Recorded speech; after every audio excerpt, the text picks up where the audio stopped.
Hello everyone! In this video, I'm going to show you how to use a Chipotle gift card on DoorDash.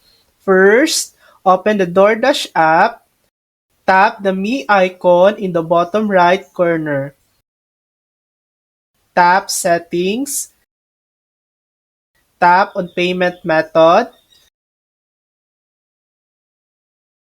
scroll to the bottom, and you'll see an option to redeem gift card.